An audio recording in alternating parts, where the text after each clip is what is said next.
అడ్డుపెట్టుకుని అనేక అక్రమాలకు పాల్పడ్డారని, ఇబ్రహీంపట్నంలో నివాసం ఉండే అతని కుటుంబ సభ్యులకు పెనమలూరులో ఓటు హక్కు ఎలా వచ్చిందని రెవెన్యూ అధికారులతో పాటు ఉయ్యూరు సీఐ, కంకిపాడు, పెనమలూరు స్టేషన్లో ఎస్ఐలను కూడా పెడన నుంచి ఇక్కడకు బదిలీ చేయించుకుని ఎన్నికల్లో అనేక అక్రమాలకు పాల్పడ్డారని తెలియజేశారు.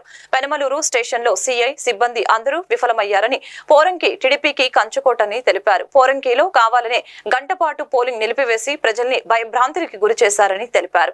200 మీటర్ల దూరంలో ఉండవలసిన వ్యక్తుల్ని పోలింగ్ కేంద్రం గేటు ముందు నిలబెట్టారని, దీనికి పోలీసులు దృష్టి సారించలేకపోయారని అన్నారు.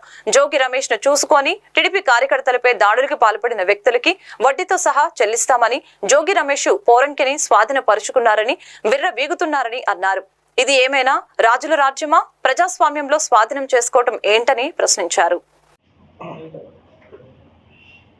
పెనమలూరు నియోజకవర్గంలో